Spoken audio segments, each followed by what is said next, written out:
آج کیا حشر ہے.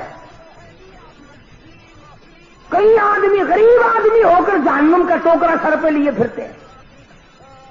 شراب پیو گے تو پیسے خرچ ہوں گے, زنا کرو گے اس سے بھی خرچ ہوگا. نماز پڑھنے پر تمہارا خرچ کچھ نہیں ہوتا, پھر پرواہ کوئی نہیں. عورتیں پرواہ نہیں کرتی, مرد پرواہ نہیں کرتے, قبر نزدیک ہے بوڑھا پرواہ نہیں کرتا.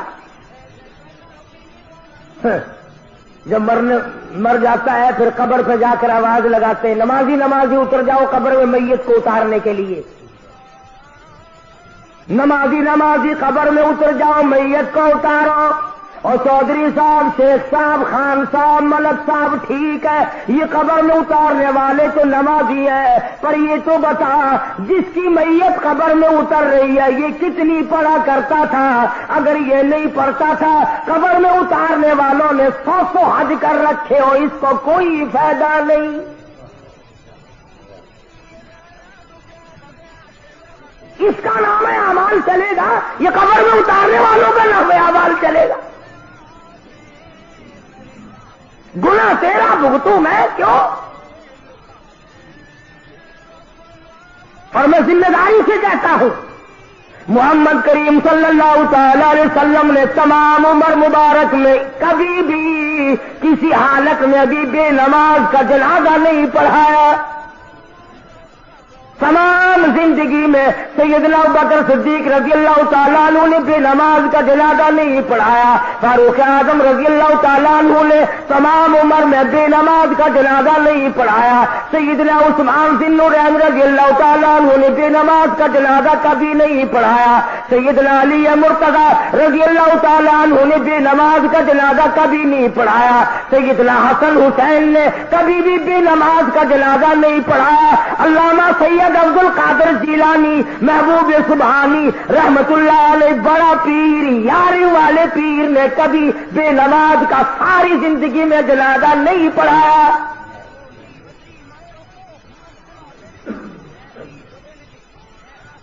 تو سارے سال جاری دے, ہر وقت دیا کر, وہ تیرا جنازہ پڑھنے کو تیار نہیں. تمام عمر میں 1,34,29,000 صحابہ کرام کی جماعت میں سے کبھی کسی نے بے نماز کا جنازہ نہیں پڑھایا. تمام ائمہ دین میں سے کبھی بے نماز کا جنازہ نہیں پڑھایا. بلکہ میں یہ دعوے سے کہتا ہوں صحابہ کرام نے حضور اکرم صلی اللہ تعالی علیہ وسلم نے کبھی بے نماز کے ہاتھ کا پانی نہیں پیا.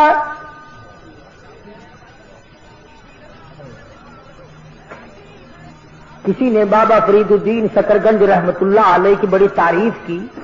ان کی والدہ سن رہی تھی تو فرمانے لگی, ٹھیک ہے تم میرے بیٹے کی تعریف کرتے ہو, اچھا ہے, پر مجھ سے تو پوچھو میں نے 2.5 برس دودھ پلایا ہے, ایک دن بغیر وضو کیے دودھ نہیں پلایا.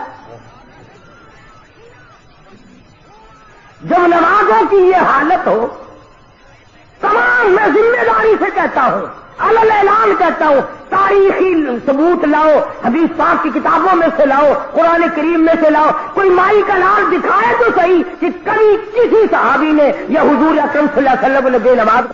کیا فائدہ ہوگا ان جنازوں سے؟ تو جہنمی لوگ خود اقرار کرتے ہیں, کہتے ہیں قالوا لم نک من المصلین, اور گناہ تو بعد میں دیکھے جائیں گے اور باتیں تو بعد میں آئیں گی. اور جنتیوں اور ہمارے رشتہ داروں اور ہماری برادری کے لوگوں اور میرے خاندان کے آدمیوں, تم مزے کر گئے, تو نماز کو جایا کرتا تھا, ہم تیرا مذاق کیا کرتے تھے.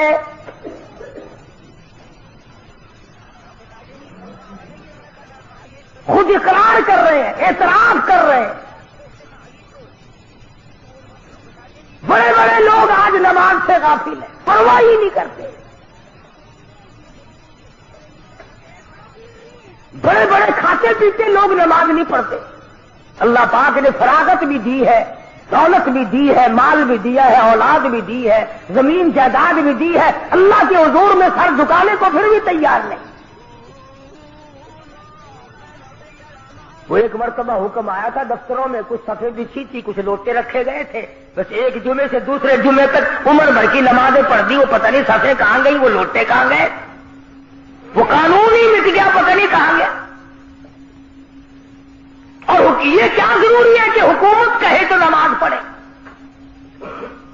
اگر میں مسلمان ہوں اور میں کلمہ پڑھتا ہوں اور میں نے اللہ اور اس کے رسول صلی اللہ علیہ وسلم سے یہ وعدہ کر رکھا ہے کہ میں تمہارا کہنا مانوں گا، تو میں کیوں انتظار کرتا ہوں کہ جنرل ضیاء کا حکم آئے گا تو میں نماز پڑھوں گا اور میں نے مرنا نہیں؟ کیا فرشتے اللہ میاں کے جب آئیں گے میں ان سے کہوں گا کہ کاغذات دکھاؤ تمہارے پاس اسلام آباد سے کہاں سے آئے؟ اپنا عمل، اپنی خبر، اپنا حشر، اپنے کردار، تمام چیزیں اپنے ذمہ رکھو۔ بلا تزر وازرۃ وزر اخری، قرآن کہتا ہے کوئی کسی کا ذمہ دار نہیں بنے گا۔